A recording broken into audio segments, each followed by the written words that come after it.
Wait a second. All right, I'm going back, and you're still with. This is crazy. Now there's 3 people. I do see Althea's square. I see wackiness is occurring in Althea's square.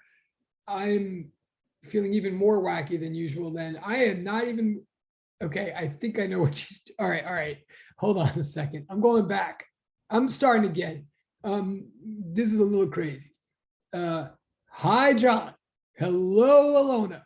Good afternoon, Catherine. Good afternoon, Althea and company, and thank you. And yes, thank you, Althea and friends, in more ways than one. Okay. Good afternoon, Eric. Good afternoon, Andrew. Good afternoon, Weishi. Good afternoon, Catherine. Hello, Ruby. Good afternoon, Jaylyn. Hello and good afternoon, everyone, including Jessica, including the 10,000 of Althea's friends.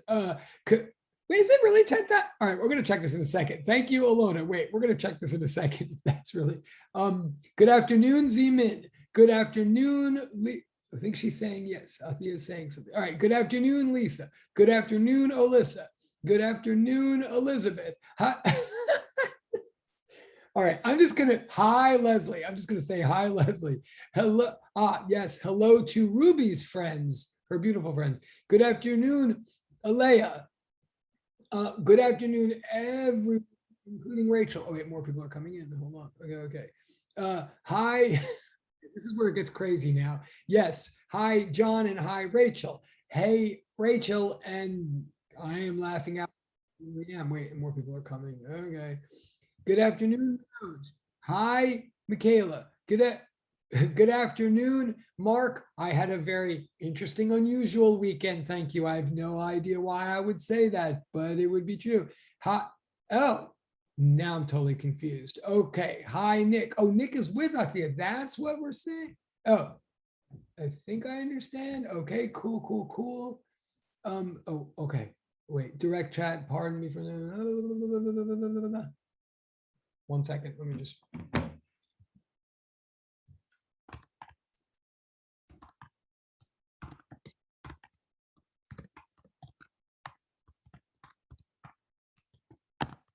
All right. Okay.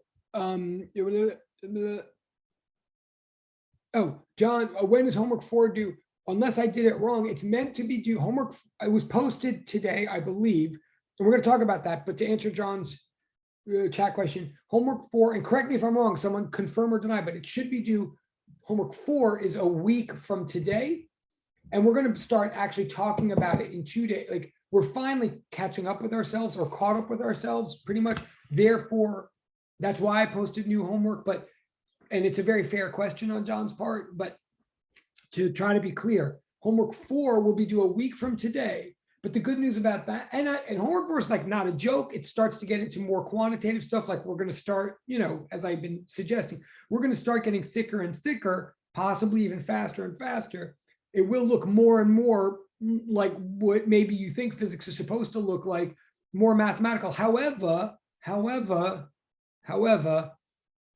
going to finish a discussion today of homework 3, and we're going to start talking about homework 4 this Wednesday. I mean, 2 days from now, when we do have normal class. Let me say that again. When we do have normal class. Oh, I'm sorry. Let me say that again. When we do have normal class this Wednesday, we'll start talking about homework 4. So it'll be actually unusual for us. Like, hopefully I will get you started on homework 4 before you even start on it, which perhaps is the more traditional way of teaching, but not the way we generally do it here. So you'll have till Monday to do homework 4, but you'll hopefully have some help on it from me this Wednesday. Then homework 5 will be due a week from this Wednesday. But of course, as with everything, you can take as long as you want with these homeworks. You can do revisions. I'm still catching up to you guys. I've been starting to get, some of you were starting to get homework 2 back. Some of you are getting revisions on homework 1 back.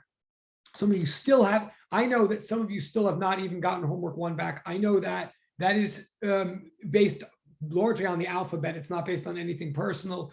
And I am catching up slowly, but hopefully you're getting a lot of other things back, like the game turns, blah, blah, blah, blah, blah. Anyway, to answer John's question, homework 4 will be due a week from today. Perhaps someone can confirm or deny in the chat if in fact that's what appears to be the case on your end.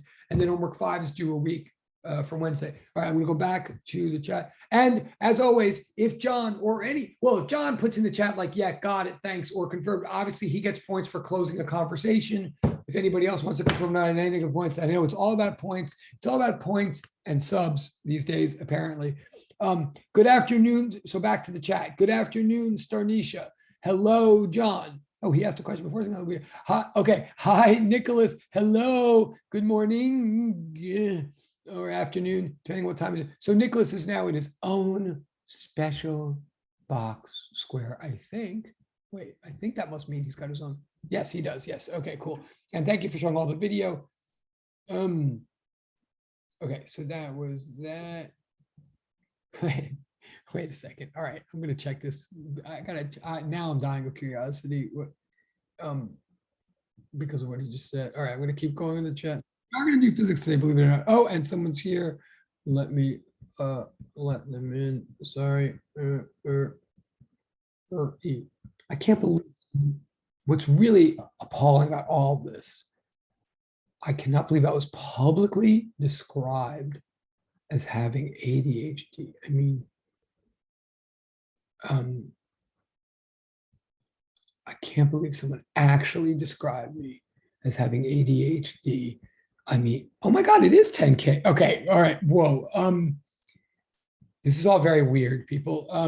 But yeah, it is 10. Okay, this is crazy. I kind of feel like I should turn off the recording to address this, and I kind of might, but I haven't yet. And yes, it is the afternoon. Okay, well, I'm sure in some time zone somewhere it's the morning. Okay, back to the chat. But thank you for the YouTube thing. I seriously don't quite know how to address.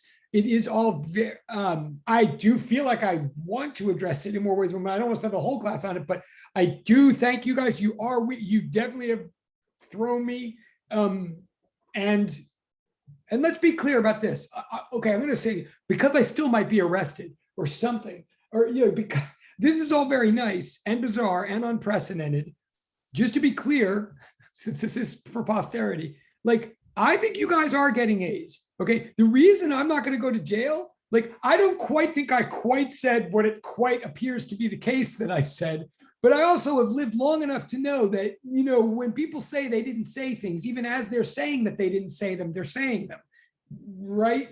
And if a bunch of people think someone said something, and then they spend a lot of time saying that they didn't say the thing that a bunch of people think they said, it just gets said more and more, and it all gets, so here's my position, okay? Like, I've said from the start, oh my God, I've said from the start, and this is serious, I've said from the start, even way before this funny, happy weirdness occurred, and clearly it has never occurred in my life before, but I've said at the start of this class, and I stay at the start of every class, one thing for real, and I'll go in any court and say this, I am not a teacher who believes that there's such thing as a maximum number of A's that can happen in a class. I am not a teacher who believes that there have to be some F's or only some A's or something like that. I'm not a teacher who believes that if everybody gets an A in a certain semester, that something necessarily has gone wrong or something like that. Now, I do believe that if everybody gets an A every single semester in my class, probably I'm not being challenging enough. I mean, that is probably true, but that doesn't matter. And I'm also not here to make it more difficult for people to get A's.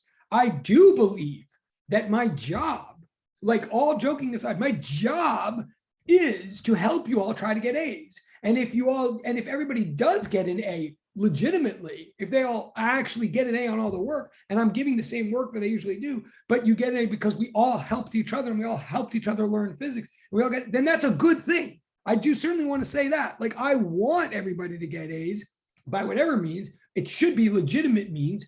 Legitimate means include not just exam scores, but, as you know, include homework attempts, performance, processes, methods, and include class participation, which takes many, many, many, many forms. You get an A for not for being a physicist, because if letter grades are being given out for the merit of physicists, I'm not sure I'd get one. You get an A for being a certain quality physics student, and there's no reason, I mean, there's tons of reasons and tons of ways to be a really good physics student. so far, and one of them is to be super engaged and super participatory and super enthusiastic and super like invested in the physics class. Well, let me just put it this way. What is increasingly evident is this: many people in this class seem to be, in more ways than one, very perhaps enthusiastically invested in this class in a way that is making this class that much more fun for the rest of us and that much more sort of motivated and live for the rest of us. So I just want to say for the record, do I think you guys are on the road to A's? Yes. Like, how do we want to break down what the arrangement is, what the contract is of how you're getting A's? Not sure. I mean, I'm not sure I need to or want to exactly break it down, but if we all keep going the way we're going, do I think a bunch of people in this class, if not all of them, are getting A's? Yes. Am I good with that? Yes. Is it a quid pro quo or transactional thing? No. Is it a relational thing? Yes. What do I mean by a relational thing? Funny you should ask, because the punchline of this class by the time we get to the end is the relational character of velocity. Velocity is a relation between two or more, well, between two objects. It is not a property of one. We're going to get into that. That's the point of the class, but that is one meaning of the word relational. I'll leave it at that for the moment. But anyway, again, to say, so that's like my euphemistic bizarro way of saying for the moment, like, thank you for what's happening. It is weird. It is strange. But it's cool, and I think it's cool in more directions than one. But why and I'm saying all that because I did not know until this moment that there actually were 10K subscribed, and that is crazy to me. I can't deny that that's not crazy. Okay, all right, back to the chat and back to physics. And Nick is in his own box, so that's good. Alona, shush, I don't know what that means. Oh, because it's the right. Okay, sorry, I didn't say that. I'm just quoting him. I didn't say that I said that when I said it. Did we skip homework 3? Oh, wait. Good question, Leslie. Okay, serious point here. You're not crazy. Well, you might be crazy, but you're not crazy for that question, Leslie. Here. Oh, and I'm going to get Starnisha. Let me just answer this question. Sorry, and then Starnisha. But one thing to Leslie. So homework 1 was number line, which we totally went over, right? Homework 2 was average speed, which had those funny questions about going up and down the hill and then going to and from grandma's house, like, right? So that was homework 2. Now then, homework 3, here's why this is not a crazy question on Leslie's part. Homework 3 was train of thought, which I went over in a class last Wednesday, but in the other class, and last Wednesday was one of those funny days where you're supposed to watch the video that I posted from the other class. Like, that's just the unfortunate reality of this scheduling. So we did not meet last Wednesday, but I posted the video from the morning where that class discussed, at least in part, discussed train of thought, which was homework 3. You guys didn't get a chance to discuss it yet as a group. I know we're sort of are going to pick up, and technically you like watch the video. I mean, supposedly you watch the video, so you have some clue about that, but today is when we're going to finish or continue or wrap or resolve, clarify that discussion that came from train of thought assignment 3. Train of thought assignment 3 seemed like a weird like left turn kind of assignment. Today's where I really want to sort of try to drum in why we did it, what it has to do with, how it helps us get back on track to actual mathematical problem solving, which is the deal with homework 4 and 5 and the rest of our lives. But so homework 3, it sort of feels like we skipped because we haven't discussed it as a group, but homework 3 was the train of thought assignment. It was discussed in the other class. It was posted in video, and that's a legitimate enough question. And we're going to get back to the content of it like in 2 minutes, like once I finish with the chat. And for anybody out there who doesn't literally have, for whatever reason, if you don't have homework 3 train of thought in front of you, because, for example, maybe like you're not actually being forced to do homework in this class, I will make clear what that's all about. I will make clear in 5 minutes. So that was what homework 3 was. But please put in the chat, like Leslie or anybody else, like if that answers the question, if that clears it up, or if I'm crazy or if something didn't get posted or something's missing. I mean, obviously, if Leslie put something in the chat, like, thanks, got it, that's clear. It does clear it up. I just forgot I did it. That's why I was confused. Totally But fair. thank you. Oh, no, and thank you. And thank you for, oh, and so by the way, for the record, so Leslie just got tons of points, right? She got points for closing the conversation, for making me not feel crazy. Now I know like we're on the same page, but she also gets points because she totally just used her voice, which I really appreciate. Like she didn't just put, so she could submit in that, speak now or forever hold your chat portal. And to that end, by the way, all those special portals for like the, special ways of participating, those portals, they were all originally due October 1st, but in response to public outcry or whatever, I changed all those dates to November 1st. So they just have a date that's like in the future, just to sort of make clear that you don't have to do any of those things on any given day. You can just do those things at any time. Anytime you do one of those things, like use your voice or show your video, which you guys are awesome at doing and I really appreciate, or if you get something wrong once publicly, you use any of those portals whenever they apply. Again, they're like Nook miles in Animal Crossing, so to speak.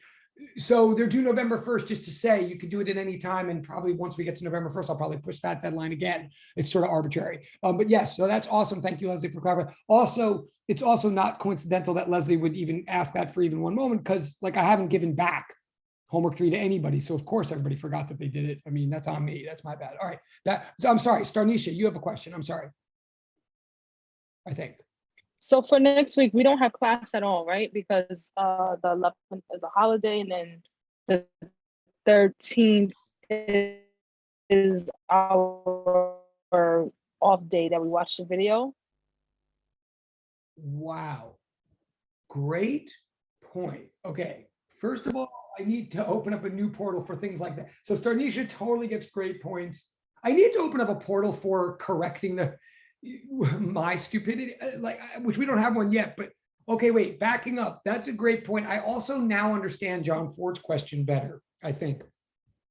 Starnisha is right. I totally forgot we don't have school on Monday. That's what correct me if I'm wrong, but I mean, that's half of what Starnisha's saying. We don't have school Monday because it is a holiday. Excellent point. So first of all, when I said that other homework is due Monday, that was just me not even remembering that fact. So I will push that forward. So again, maybe that's even why John was asking before. So thank you, Starnisha. I'll push the homeworks forward like appropriately. Second of all, now you're right. Oh my God, next Wednesday, right, would normally be a day we went, oh my God.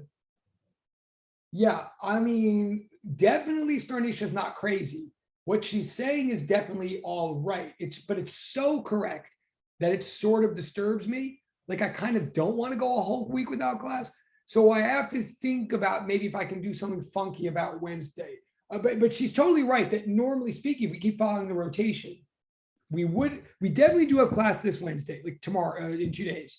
And she is right that would tend to mean generally that we wouldn't next Wednesday. But let me get back to you on that. Let me send you emails as you. That's sort of the reason I keep sending the panicky emails. Whenever we don't have class, I do try to remind everybody of emails and give everybody points for confirming and all that, just in case things like this. So let me get back to you on the Wednesday, but she's definitely right that we don't have class on Monday. And therefore the homeworks, oh my God, thank you so much. Wow, I doubly thank you. Thank you. I appreciate it. So I'll get back to you Wednesday, but I'll definitely move the homeworks forward accordingly, without a doubt. So thank you. Good point. And Starnisha, you're still still keep going. Follow up, or is that good? You're good? No, I'm good. You answered my question. Starnisha just got points for. Starnisha totally just got points for closing a conversation and for using her voice and for the fact that she has an avatar going today as opposed to just a black box. So that is major points. If only points were money, then we would all be so rich. But that's a really good point. And thank you also again to John, if that's why he asked. Yes. All right. I'm going to adjust. I might adjust it in 1 second, as a matter of fact. All right. And my wife just brought in food, which was so nice. Okay. Stay in class. Oh my God. All right, so I'm going back to the chat. All right, so that was Leslie. That was stay in your classroom and leave me alone. I think Nicholas is talking about Athea. I'm not sure who Nicholas is talking about. He might be talking to me. We'll find out. Okay, Alona, thank you for addressing. Oh yeah, and I'm going to put in a portal I like this business where you guys answer each other's question, definitely like meritorious. I definitely need to put in a portal for that.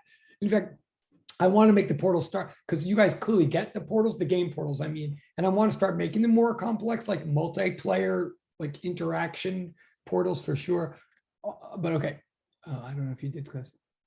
Right, I did. Right, thank you, John. Yes, right, and probably yes, exactly what John's saying. Okay, I'm looking at the chat. Homework 3 was a train of thought one. Thank you. So all of you who answered Leslie's question, I totally appreciate it, and that all is points, no matter, I mean, of various kinds. Okay. Okay. No, Leslie. Yeah. Cool. Let's do the 11 and homework 5, do the 13. Right. And you're answering John's question. You guys are so good. You like actually it's like a communication situation. Okay. Thank you. Okay. So. Wow. Actually, I did what Althea said. All right. Back to YouTube. And look, we're not done with this YouTube topic. I mean, maybe we're never done. And I'm learning a lot. Like you all understand. I mean, and I'm embarrassed. I'm sure it's clear. Like I still don't even know how to. All right, no, I'm not going to admit. I'm still learning how some of these things work.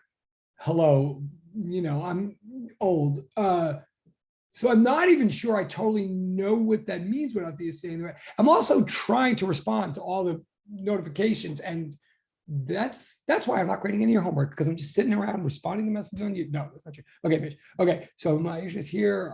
She gave me permission to use her street name, so that makes me feel so good. Okay, all right, cool. Okay, hello, Maisha. It's good to see you. Thank you. Oh, someone's laughing. Okay, cool.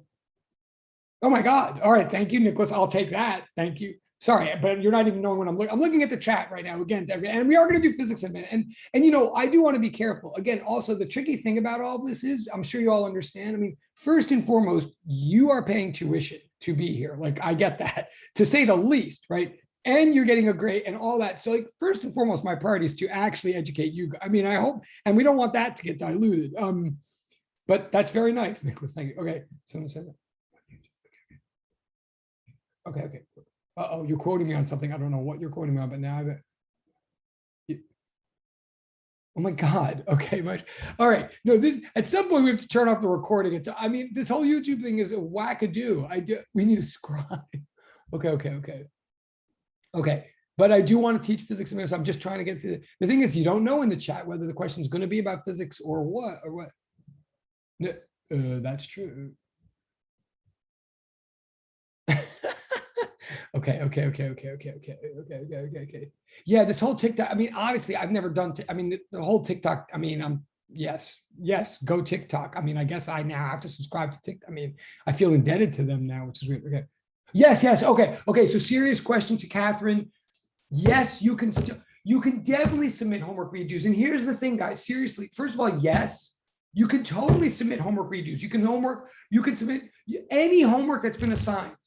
I mean, if you didn't get a grade on it yet, well, either way, actually, yes, you can submit homework redos. Like if you already know that you messed it up because I started talking about it in class, or you already know that yours is incomplete, you don't have to wait for me. Yes, you can re-upload something. But furthermore, if you got a grade, I cannot make this clear enough. I mean, I cannot say this enough.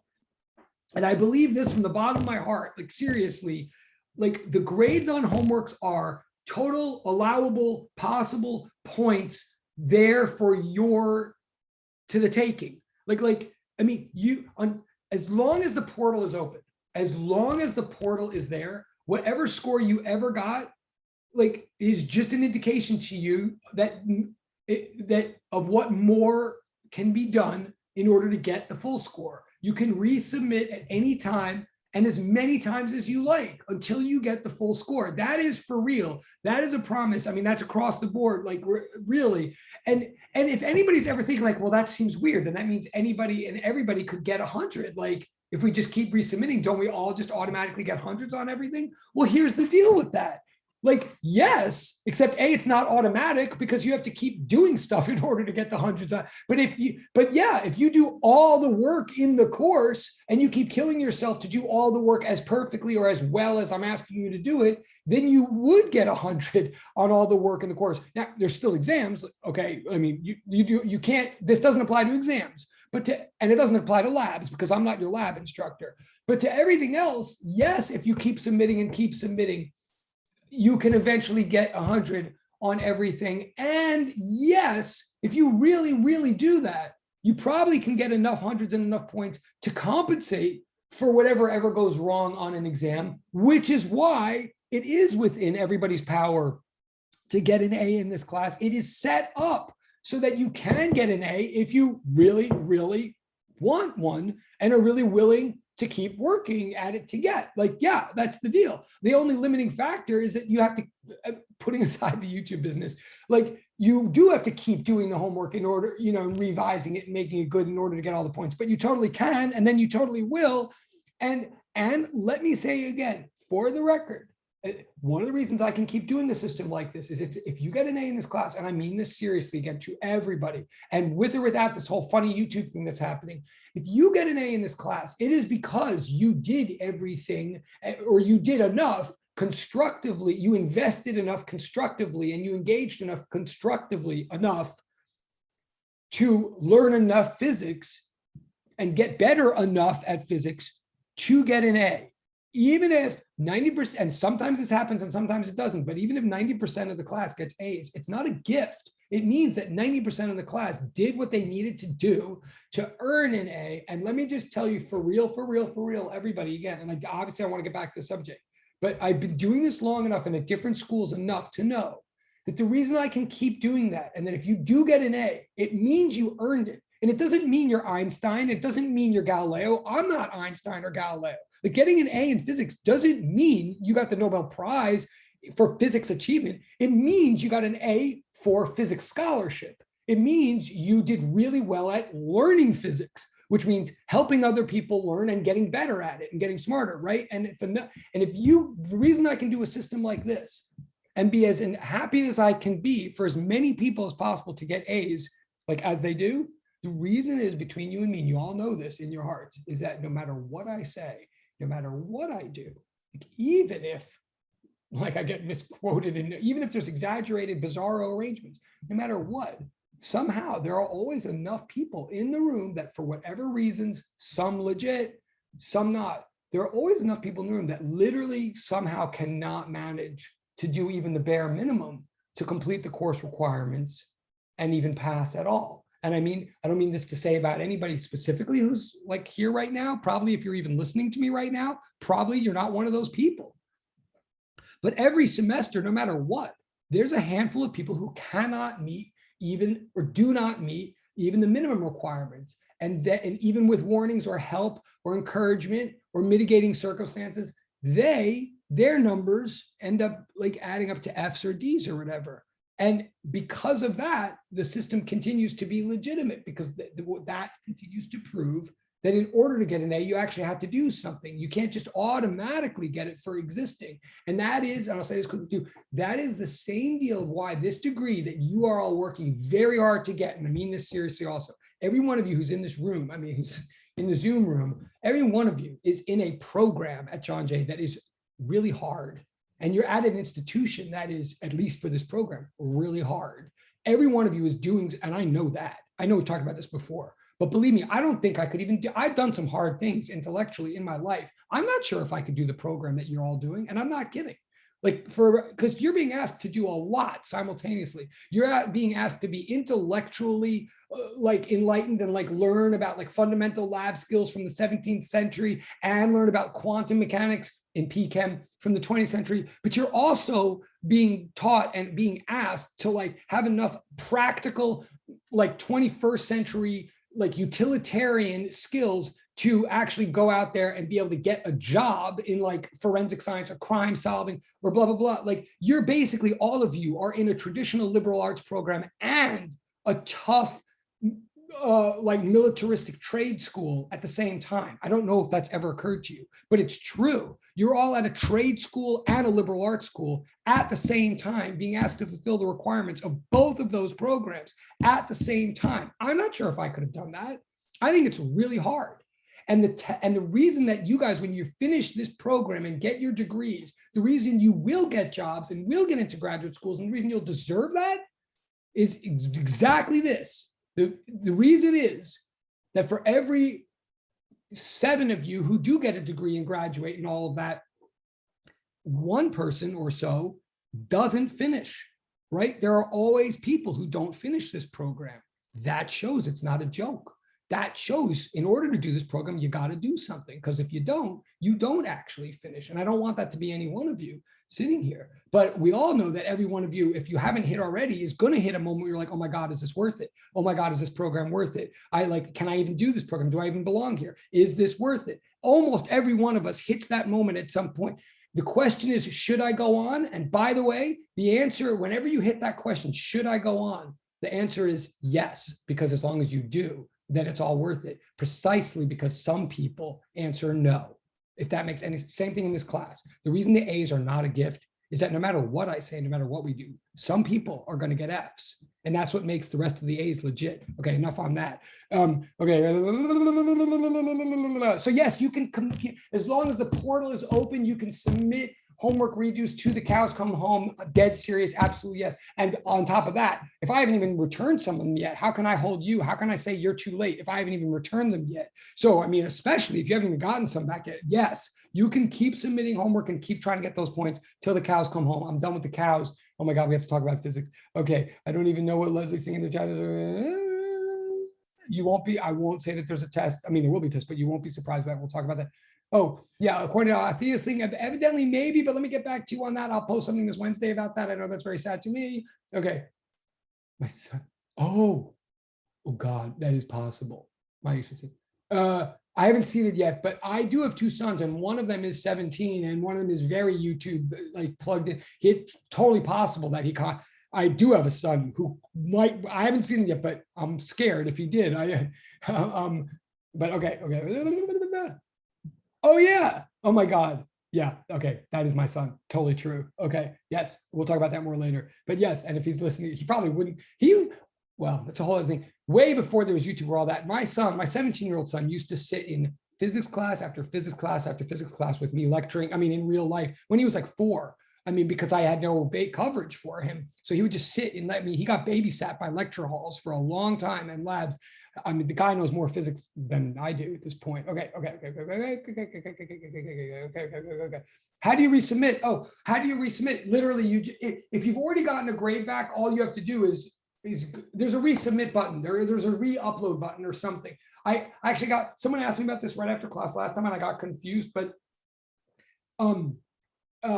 it's slightly, resubmitting is slightly different if you have gotten a grade versus if you haven't. But if you, and it always looks a little different on my end from yours. So this might be, so John's question is totally legit, but might be a question that other people have to answer, like other students, because it looks different on my end, but there's a button for it. And I can tell you this, like you don't have to, and I don't want, especially if you've gotten a grade already, you definitely don't have to unsubmit anything to add additional attachments and resubmit, even if you've got, and those, some of you know this from the fact that you submit video, like the first day and you got 9 points and then you submit video again and you keep getting more and more points on the same portal. Like, I think other students have to answer that question, but resubmitting is not, I mean, there's a button for it, I believe. Just try not to unsubmit if you can, please.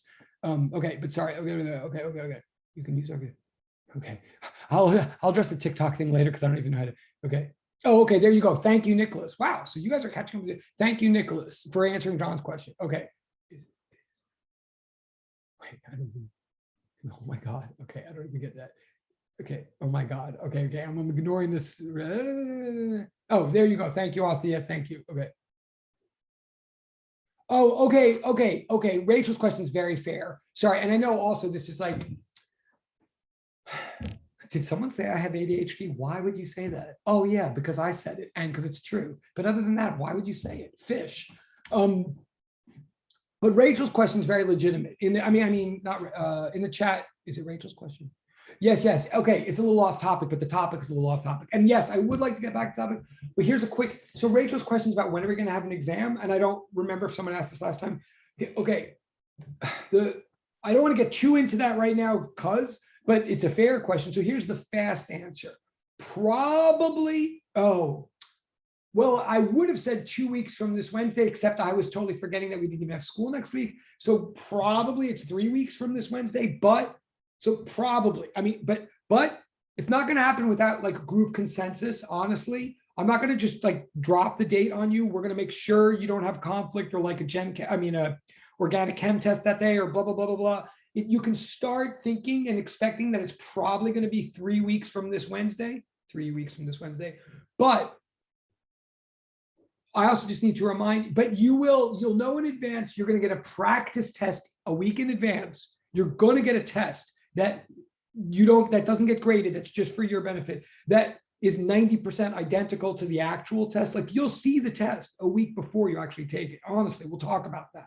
And we'll talk about solutions to the problem in class. And then when the test actually comes, believe it or not, and this is another thing that sounds like a gift, but it's not a gift. When I say it's 3 weeks from this Wednesday, probably what that actually means is it'll be posted 3 weeks from this Wednesday, and then you'll have the weekend to do it. It's a take-home, untimed, open universe exam. We're going to talk about that as we get closer, but just to not leave Rachel or anybody else hanging or have undifferentiated stress, probably 3 weeks from to be conservative, let's say probably 3 weeks from this.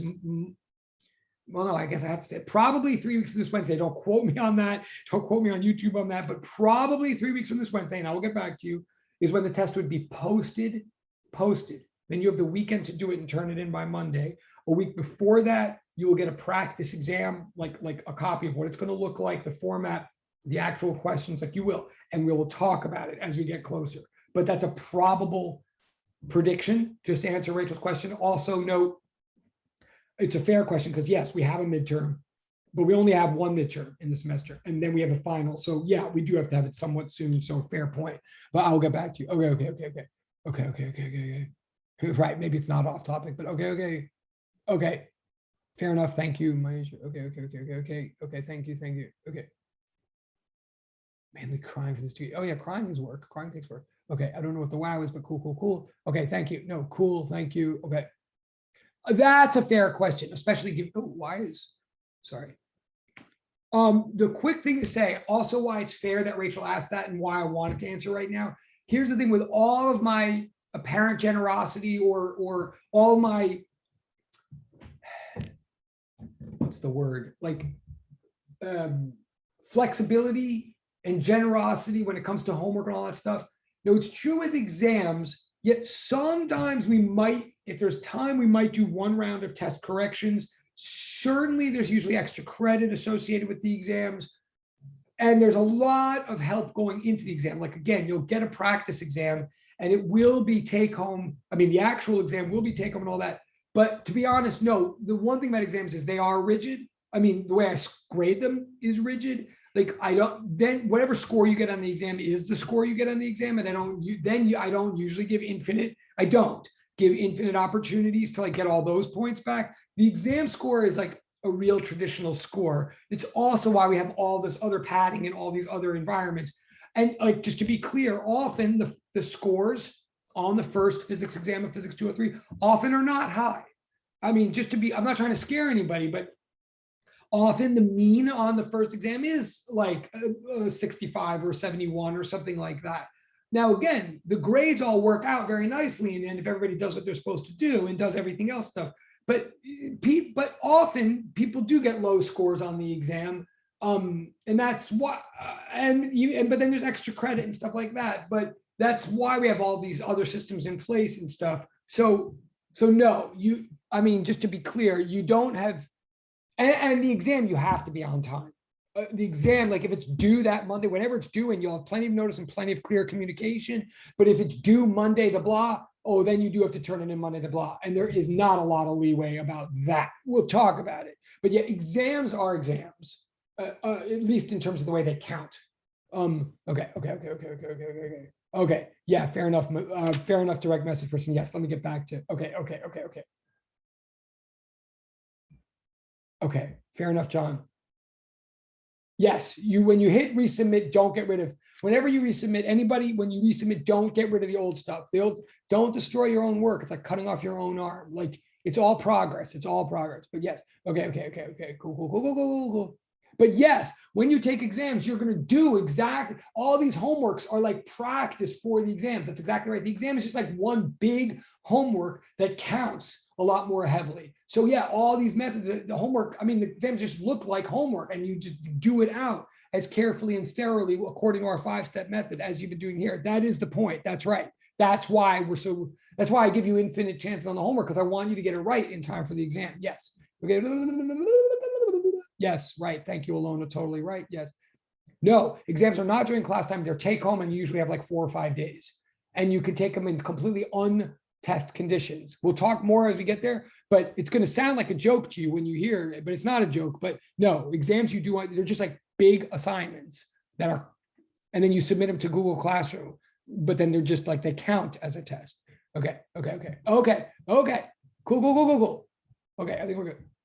They're usually 3 big problems, like 3 big homework problems. So like 3 problems that each have like parts A through E or A through F. So if you were to just sit, if you knew what you were doing and you just like sat down to do it and like just did it like a normal, it's probably like an hour and a half to 2 hour exam. If you were like really, it's like like an 8-page, like 3 problem, like you'll see, you're going to get a practice document that totally shows you what to expect. But yeah, it's like 3 big homework problems put together, or sometimes it's like 5 and you have a choice of this or that one, blah, blah, but you'll see. But yeah, it's an experience that if you just dealt with it as a, formal experience, would be like an hour and a half to 2 hour experience, but you don't have to deal with it that way. Okay, cool. And thank you for saying too. Yes, exactly, Althea. Yes. Like you treat your white piece of paper as though they were a blue book, right? Every way you're doing the homework is like the way you do the exam. That's the point of the homework. I mean, but that's totally right. All these are I hope everybody understands. I know this is like all kind of boring and kind of off, but totally fair questions. And I don't want you to, we're not here to surprise you. We're here to just have physics itself be just as hard as it is and not have any extra hardness past that. So yeah, these are all, so hopefully this is helpful. Thank you. And everybody just got points for closing the circle. Also, the conversational circle. Awesome. Okay. Now we still have time. We have time to do a little physics. Okay. The physics that we're going to do, and I'm going to, and still the videos are going, people don't look like they're killing themselves. Thank you. That's so awesome that you're still alive, you guys. Okay. Wow. Yes. All right. Thank you. All right. Just changing the view on the thing to do the thing. All right. So, okay. What we're here now, I'm going to sort of discuss. So we're here to discuss something called Galileo's principle of relativity. Technically, we're here to discuss the 3rd form of this principle, because technically, at the end of the last video, the last class, technically, what I got to was forms number 1 and forms number 2 of this principle. And I got there in a funny way. I got there by having a discussion that hopefully most of you saw, and I really do ask you, please do watch it if you haven't watched it yet, because a lot of this will be very unclear if you don't. But we had the whole scenario, how we got to Galileo's principle of relativity, how we got there.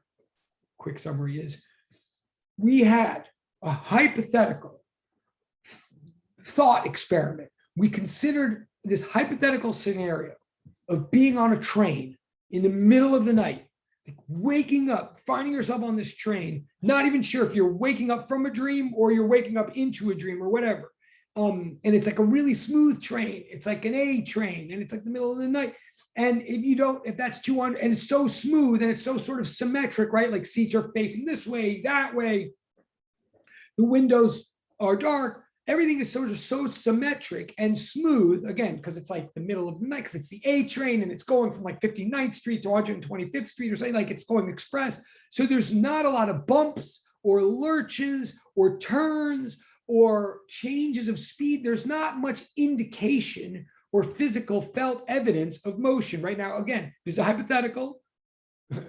These days in New York, it's like very hypothetical, but hopefully you can picture a scenario like this, like that you're on a really, really smooth ride, so smooth that it's not immediately evident whether it's really riding or not. If You've never had that experience on the subway. Hopefully you can extrapolate and realize that you might have ever once, even for 5 seconds, had that experience on an airplane, right? Like presumably we've all, I mean, any of us who've been in airplanes, presumably we've been in an airplane in that middle section of the journey, not when the airplane's taking off, not when the airplane's landing, not when the airplane is going like through turbulence, but any one of those times when they say, oh, we've achieved cruising speed, we've achieved cruising altitude. The captain says it is safe for you to now unlock your seatbelts and move freely about the cabin, like that part of the trip, right? Where things feel smooth, right? Like presumably we've all been in a situation at least once in our life where we're in something that's possibly moving or presumably moving or ostensibly moving, and yet it feels smooth. I think actually the most direct example of this really honestly is elevators. Right, for sure, we've been in elevators that once they've taken off, like they're going and it just feels like you're just like in a box, like you're in a room and you're just like hanging out, and you could like play patty cake with someone or whatever, and you don't get sick to your stomach until the thing starts like coming in for a landing. And then the doors open up and there's the new floor that you've arrived at.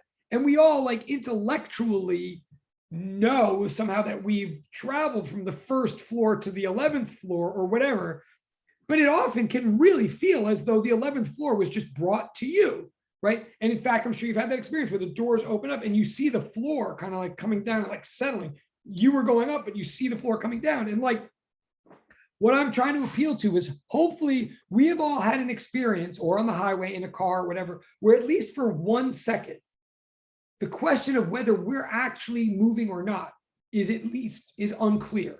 Right? That's what train of thought is all. It goes through all these different scenarios, and we're not going to rediscuss the whole thing now. Like there was a discussion on video, but train of thought is you being in that train and then going through various scenarios, like at first seeing nothing, but then seeing white lights as they pass you by, past a bunch of white lights passing by the black window. Then other things happen. But the whole ongoing question is like, in the absence of definitive sensory evidence, like, can I tell whether I'm moving or not? Right now, here's the thing. And again, I'd love to have a further discussion with you guys, and hopefully we will have time. But because I'm spending so much time on the chat and everything, I just want to get it. So forgive me for like monologuing this, but that's it's a hypothetical scenario, the train, but it's meant to be representative of something pretty typical and pretty possible, which again is not knowing for a moment whether you're actually moving or not. Right? That's the basic question of the scenario.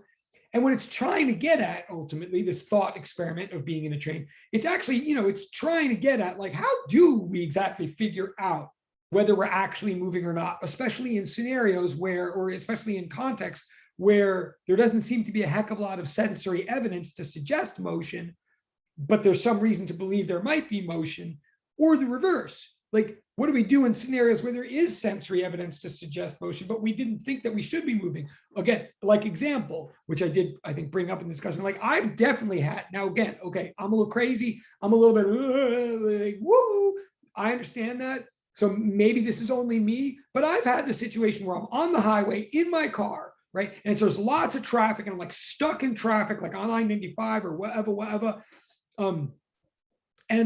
Like some big truck is next to me.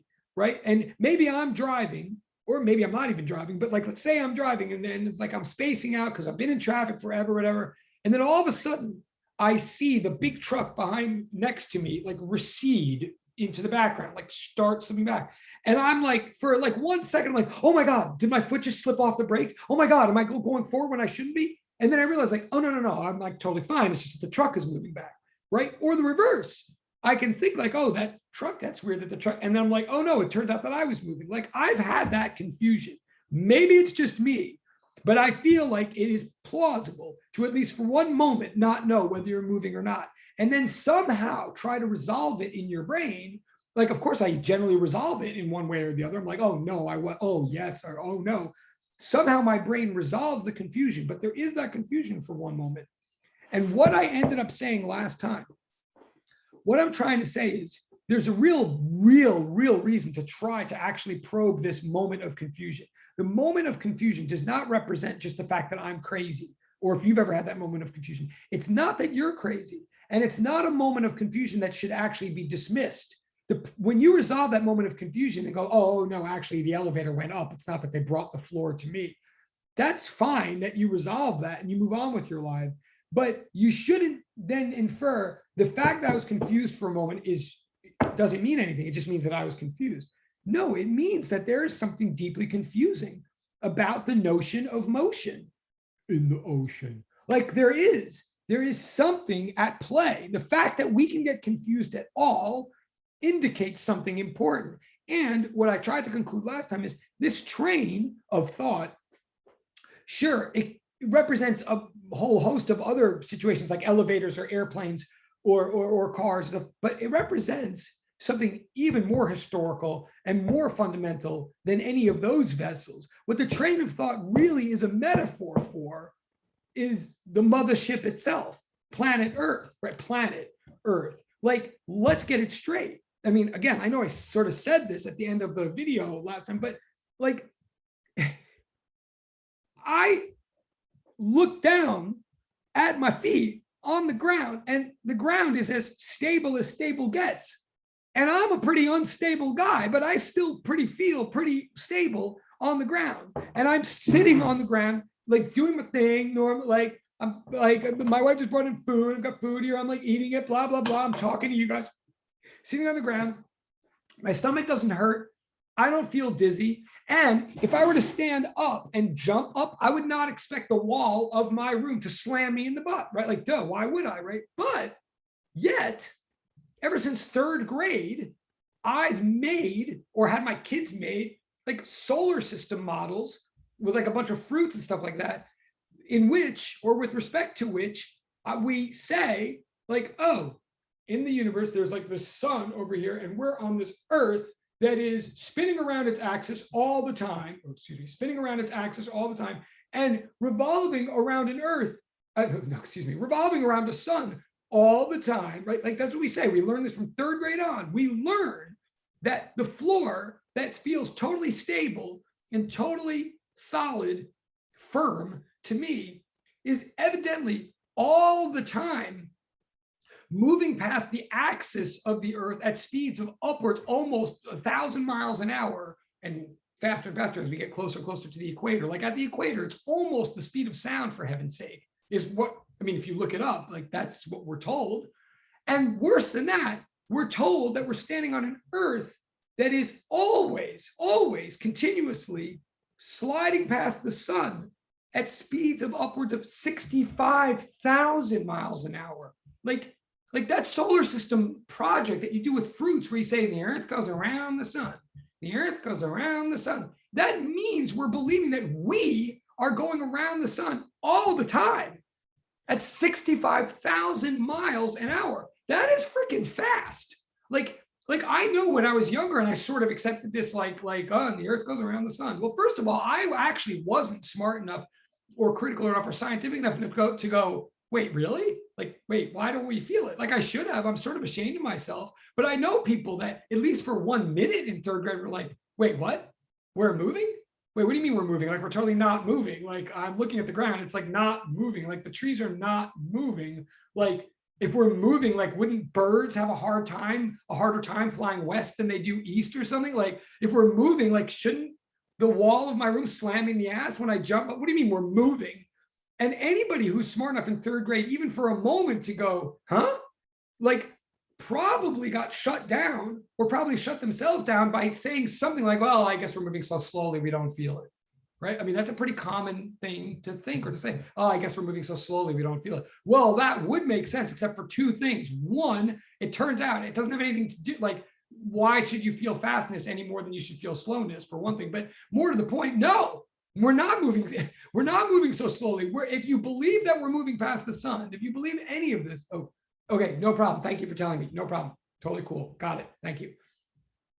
If you believe that we're on an Earth that's moving, if you believe what you were told in third grade, if you believe that the Earth is not the center of the universe and is not sitting still at the bottom and is in fact moving all the time past the sun, you got to understand that what you're believing is that you're standing on a floor that's moving through space or past the sun at 65 1,000 miles an hour. And you got to understand that is faster than rocket ships need to go in order to reach the moon. Like escape velocity for a rocket ship is 45,000 miles an hour, like approximately, right? So you're saying if you believe that we're moving, you believe that we're moving faster than anything we've ever created ever moves, like all the time. And yet we don't feel it at all, like no problem. And by the way, you then could say, well, yeah, but I mean, that's the solar system. We're going past the sun, but the sun is the center of the universe. So I guess it all kind of makes sense because the sun is actually but no, in fact, we're not saying that either. The sun is not the sun is the center in this worldview of the solar system, but that solar just means sun. So that just means the sun is the center of the system that is named for the sun. That's like saying I'm the center of the Dan system. I am, like, duh. Yeah, the sun is the center of the solar system, but it ain't the center of the universe. The sun goes around the center of the galaxy, something called the Galactic Center, and it goes around that at speeds of approximately 650,000 miles an hour. That's like more than 500,000 miles an hour. And now we're apparently doing this all the time, and yet we don't feel it. And yet, here's really my point from last time before I get too bogged down. What I'm really trying to say, and this is important. I mean, this getting your mind around like this is to get your mind around the seeds of physics, like the centerpiece of physics. I'm saying, okay, if you accept that we are moving all the time and yet accept that we don't feel it at all, you got to accept that that means that there's something that demands some kind of explanation. Like motion must be a very strange thing. If we can be moving at 65,000 miles all the time and not feel it at all, that's number one. Number two, it means that if you are sitting in a train or an elevator or whatever, and then you're like, oh, am I moving or not? Oh, I don't feel anything at all. I guess I'm not moving. Well, that's apparently not good enough, because apparently you don't have to feel something in order to be moving, because apparently we're on an earth that's moving and yet we don't feel it. So in fact, like, when I look next to the truck on the highway and I'm like, oh my God, I thought I was moving for a second, but thank goodness I'm not. I really have to ask myself, how is it again that I know that I'm not? Like, how did I resolve that? Because it better not be, well, my stomach doesn't hurt, so I guess I'm not moving, because then my stomach would hurt all the time. Well, actually it does, but for other reasons. Wait, okay, yeah, now I'm glad. Right, okay, so to John's question, and I know I'm getting like a little bit woo with this, but where I'm ultimately going with what I'm saying is I'm ultimately getting at something called the relativity of velocity, or in other words, Galileo's principle of relativity. And yes, to John's question, and he totally gets points for that and blah, blah, blah, blah, blah. Like, if any of you have ever heard of anything like Einstein's special theory of relativity, or Einstein's general theory of relativity, or Einstein's relativity, or due to Einstein and relativity, we now understand that like twins can be older than other twins, and weird things of that nature, then yes, okay, I'm going to look at the chat again in a second. But yes, let me just make clear to everybody, what I'm trying to ultimately teach you right now is something called Galileo's principle of relativity. It comes from the whole question of whether the Earth moves or not. Anything you've ever heard about Einstein's relativity is not a coincidence. It totally originally comes from this. Einstein's special theory of relativity, which comes from a paper published in 1905 called On the Electrodynamics of Moving Bodies, like Einstein's 1905 paper called On the Electrodynamics of Moving Bodies, from which we get this whole thing called the special theory of relativity, and which I totally believe in to this day. I mean, I fully believe in. And according to it, time is weird and time can be dilated and one twin can be older than another and all this weird stuff. It's awesome. And I totally believe all of it, as much as I believe anything else in science, if not more. That whole Einstein's relativity stuff that first gets published in 1905, absolutely, in the first 5 pages of the article, he reminds us of Galileo and says this thing I want to get to now. He reminds us of things Galileo said in the context of trying to figure out whether the Earth was moving or not. And Einstein specifically said, we elevate Galileo's conjecture to the status of a postulate. And you know what a postulate is? A postulate is like an axiom, right? It's like deeper than a law. Einstein made his special theory of relativity, built the whole thing on 2 postulates, the first of which is this Galileo principle of relativity that I'm attempting to teach you right now. So ultimately what I'm saying is anything that's cool and wacky and weird in 20th century or 21st century physics that comes from Einstein is first and foremost coming from the wacky, weird question that faced Galileo as to whether the Earth could possibly be moving without feeling it. Once Galileo established that it could be moving without feeling it, Einstein, 300 years later, was like, well, that means something. If that's possible, then time and space are even weirder than we thought. So yeah, it's all connected. It's all connected. Let me just, I want to get quickly the thing in chat and then I want to get, so what I'm trying to say right now, though, so I don't lose everybody, because I know I'm all over the place. What else is new? What I'm trying to say right now is the train of thought homework, which is meant to be a thought experiment about what's going on in a train. Like, how can you tell whether you're moving or not? The train is actually a metaphor or an analogy or whatever to planet Earth. It's really about how can we even tell whether the Earth is moving or not, or why is it that anybody ever said that the Earth is moving? Or if you want to flip it, you know, if you've heard for hundreds and hundreds of, if you've ever heard that for hundreds and hundreds of years before Galileo, like people thought, silly people thought that the Earth was sitting still at the center of the universe, and they just held on to this ignorant view until the big bad scientist Galileo came along with his heroic trust in his own mental faculties and his own sensory evidence. Like, Galileo had the courage to go against all these ignorant, dogmatic, insistent institutions that hilariously and naively thought that the Earth was sitting still. What I'm here to say to you is like, okay, I want to tell my version of that story, but let's get it straight. Thinking that the Earth sits still is not an ignorant, naive, or stupid thing at all. It's utterly reasonable. It's particularly reasonable if you trust the evidence of your senses and the faculties of your own reasoning. Like, any reasonable person who trusts his own senses would look at the floor and say, yeah, the Earth is sitting still. Like, and they would see a sun going across the sky and say, oh, how interesting. The sun rises in the east every day and sets in the west. There is no obvious reason at all that anybody with senses or with a brain would go, oh, I think we're slipping through the universe at 65,000 miles an hour, actually.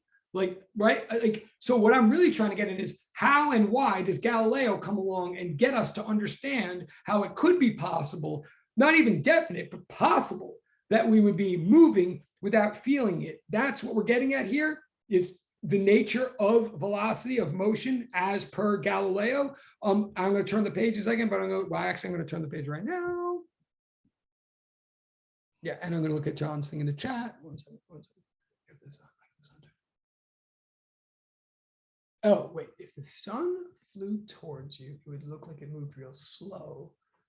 Okay, it says in the chat, if the sun flew towards you, it would look like it moved real slow, but an electron would look like it travels very fast. That's interesting. That may be a slightly different point. I definitely agree with John's original thing that, like, the relativity that I want to teach you now is the first basis of the relativity attributed to Einstein. Like, they are totally related. The second thing about the sun, I'm not sure I totally understand, but it definitely gets points without a doubt about that. And I don't know if he wants to develop it or not. I'm not totally sure I totally understand that, but I'm willing to agree with it until I understand it better. Okay, but wait, it's 4 times. Oh my God, we have like no time as usual. All right, so here's a summary of, on this page. Again, I'm kind of just trying to sum up where I supposedly landed in the last class. So Galileo, what we're learning here is the principle of relativity according to Galileo. Galileo is someone who struggles with the question of whether the Earth moves or not. He's not the first person at all to struggle or engage in that question. He is the first person to accumulate a bunch of evidence, a real astronomical evidence, direct personal evidence, to suggest at least that the question is legitimate. And I put in the Google Classroom a book, if you want like an easy to read sort of children's story, sort of allegory about like exactly sort of like how Galileo and his telescope came to kind of start thinking about this. There's an easy, fun to read book recommended in the Google Classroom that's on Amazon that you can check out, but it's totally recommended. It's not mandatory. But here's one upshot. What's his principle of relativity is what we get from Galileo. Maybe I will. I might read. Yeah, I don't think I will right now because I think I'm like way too, but I'd love to read you the book. It is a children's story. It is fun to read. I'd love to read it out loud. Maybe I will someday. Maybe I'll do it over YouTube. Well, I should at least presumably put the link in the, well, no, that wouldn't help. Okay, anyway. But what is Galileo's principle of relativity? What I really want to stress with only 10 minutes left, it is not, don't think that everybody before Galileo said the sun, don't think that everybody said the Earth's, maybe at some point, maybe. Don't think, as I mistakenly thought, I think I was taught or I was led to believe when I was in third grade or whatever, I was led to believe, oh, everybody used to think that the Earth sits still at the center of the universe and the sun and the moon and stars revolve past us. But then we found out from the great Galileo, who was willing to trust his own analytical faculties and his own sensory evidence and was willing to fight against blind dogma, we found out from Galileo that in fact, the sun sits still at the center and we move past it. Don't believe that hype. That is dangerously wrong on a lot of levels.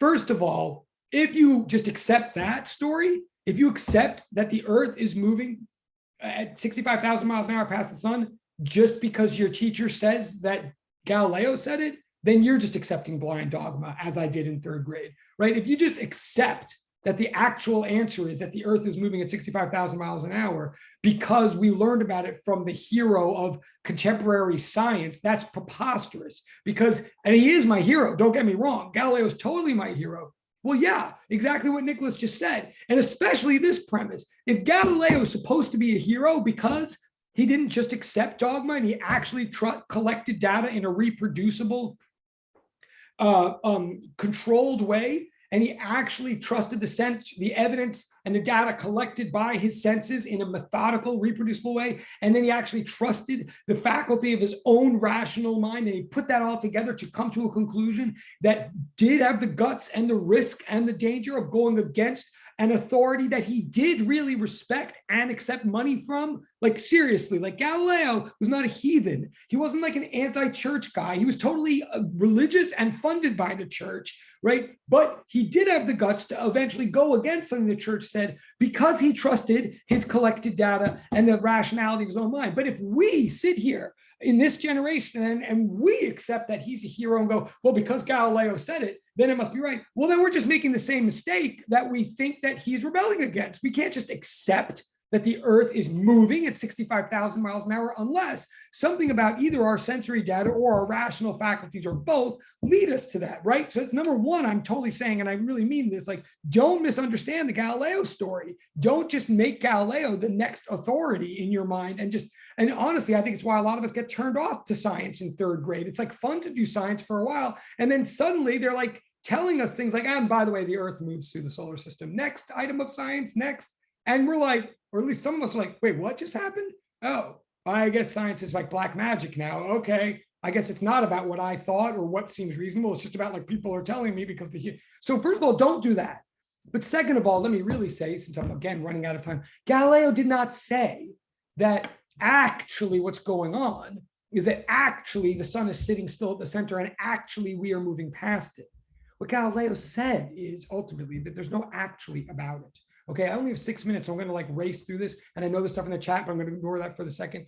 Pardon me. But if you want an overall, Can I pause the class to ask you a question? Very quick, yeah, we got 6 minutes. Yes, very quick, very quick. When is it done? 6 minutes from now. Hug. Okay, thanks. Okay, love you. Hashtag that is probably the best day. That's awesome. Thank you. I did not plan that. Okay, he just got an A, I guess. You should see how many subscribers he. Yeah, that okay. Sorry, that was I couldn't have planned that. I don't know. All right, that's the other son, by the way. That is not the son that's okay. Anyway, thank you. Okay. Oh my God, what's happening in my life? You know, I have 5 minutes. Okay, 300 seconds. Thank you. I appreciate it. I swear that was real too. I would not. All right. Anyway, oh my God. I totally forgot where I was. Oh yeah. Okay. Look here. Thank you. I appreciate it. I do. All right. Here's what Galileo is really saying. Okay. It's not that the Earth is actually moving. The ultimate point is that there's no actually about it. What Galileo is actually saying, if anything, is just in the red part here on the thing, just because we don't feel the earth is moving doesn't mean the earth isn't moving. Okay, it's not the earth is moving. It's that the earth is not moving, if that makes any sense. Okay, let me be more specific since I only have 5 minutes. The principle, okay, it's said in many different ways in his many different texts, sometimes, and it's never in English. So there's many different ways to put this in English. Originally, he writes it in Italian, then it's in Latin, okay? And also you got to understand that he's doing this all before Isaac Newton even lit. Like Galileo dies in 1642. Isaac Newton isn't even born until Christmas of 1642. Woo, weird. Which means that all these things that you understand to be Newtonian physics, all these laws of physics that we're going to do, like Newton's laws of motion that we're going to do, understand they don't even exist when Galileo is working. So Galileo's first claim, though, Galileo's claim, the principle of relativity, I've got 4 minutes, the principle of relativity, as it's sort of first put, loosely translated into English, is that the laws of physics, whatever they're going to be, they haven't even started coming into play yet, but the laws of physics, whatever they're going to be, must be the same at all constant velocities. Like laws of motion must not change from motion circumstance to motion circumstance. If it did, they wouldn't be laws, right? Just like regular laws, like you got to stop at a red traffic light. It's not, you got to stop at a red traffic light if you're a Chevy Caprice. Like whatever car you are, you got to stop at a red traffic light. Whatever traffic light it is, you got to stop at it. So whatever the laws of motion are going to be, Galileo says they can't be different from one motion to another. Okay, and sorry, yeah, well, all right, that may also be true. Welcome to John Jay, College of Criminal Justice. But I'm going to ignore the chat for a second. Please forgive, because I only have 3 minutes, so I do want to get this substantively out. But yes, that is funny.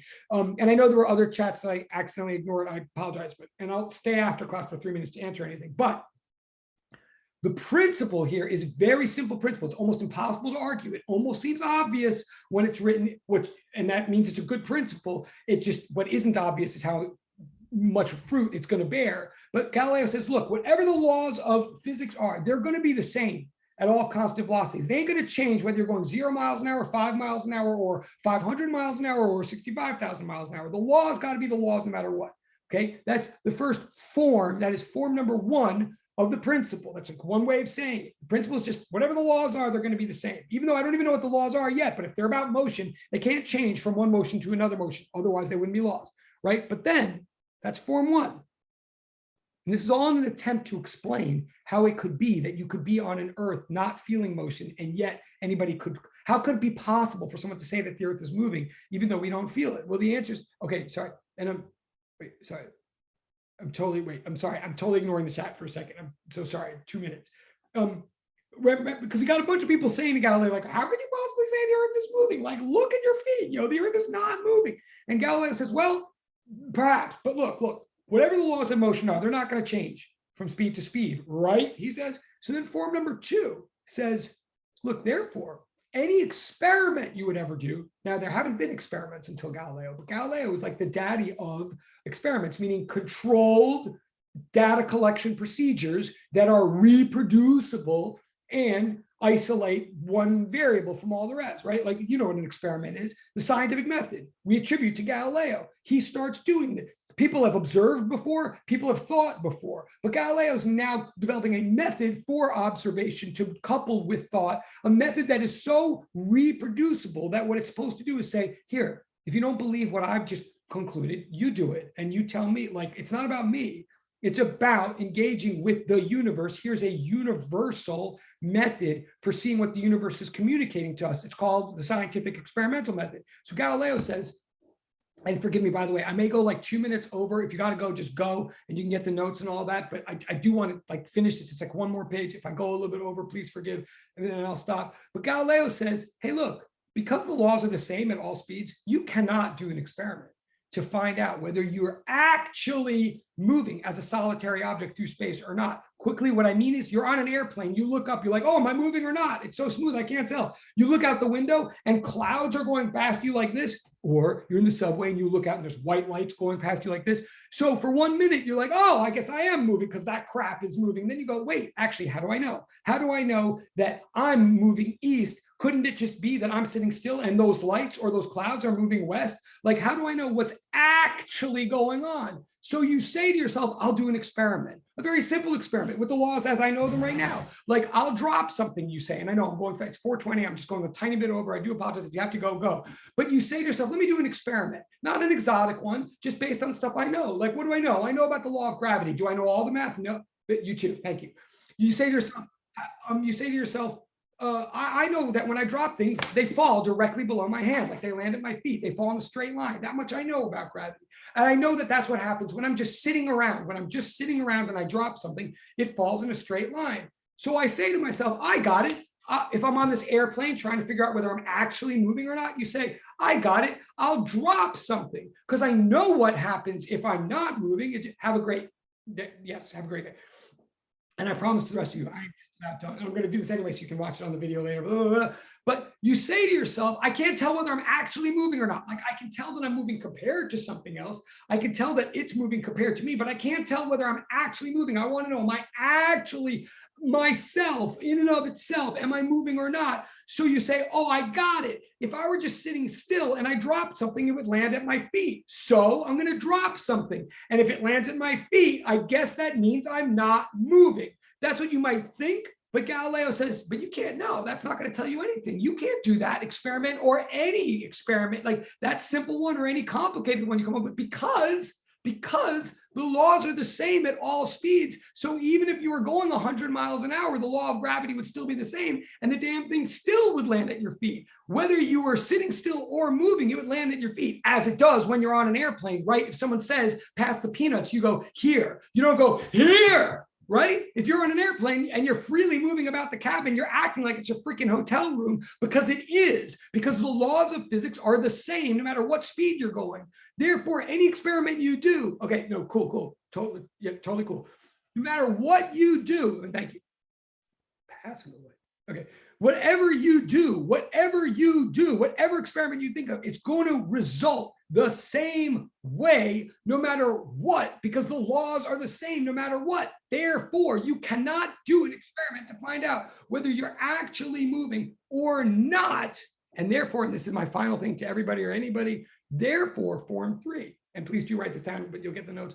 Form 3 says, oh, well, if we're now beginning a branch of knowledge called experimental physics or experimental science or whatever, if we're experimentalists from now on, if we only trust, if our way of trusting things is to get them from experiment and data, if you cannot experimentally figure out whether you're actually moving as a solitary object or not, then there's no meaning to that concept. Form number 3, this is where we're ending. This is the relativity of velocity, says the velocity of a single object through space is meaningless. There is no such thing as the velocity of an object. Velocity is not a property of a single object. Velocity is a relation between two objects. Velocity is relative. Again, meaning if you can't experimentally find an absolute velocity of a single object through space, then at least in science, in physics, that concept is meaningless. Velocity has no meaning except as a comparison. If I say, how is the Earth moving? The answer is relative to what? Relative to itself? No, it's going 0 miles an hour. Relative to the sun? Yes, it's going 65,000 miles an hour. Relative to the Galactic Center, it's going 650,000 miles an hour. Which one of those answers is actually correct? None. All. Velocity is a comparison, not a property. That's what we're, and why? Because the laws of physics have to be the same at all velocities. Otherwise, they wouldn't be laws, right? Form number 1 is self-evident, but it gets us to form number 3, which says, dude, velocity is a comparison. It's not a property. It's not like temperature or mass or something like that. That's what, and so that doesn't mean the Earth is moving. It means that whether the Earth is moving or not is a question of what you compare it to. And either way, no matter what it's doing, you won't feel it. You don't feel velocity. Velocity is a comparison. That's it. Sorry to go over. Thank you for being so patient. Thank you all very much. Thank you. Thank you very much. Okay, and I'll wait just in case there are questions, but thank you very much for everything. Cool. Okay, cool. Okay. Both homeworks will be pushed back. I don't know if Jessica's still here, but good question. Sorry, both homeworks will be pushed back. They'll both be pushed back. I'm just looking at the chat, but you guys can all go. I'm just like looking at the chat to see. Oh, okay. Okay, cool. No way.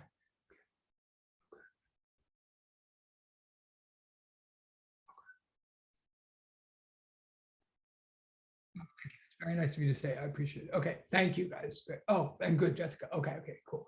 So is there right here?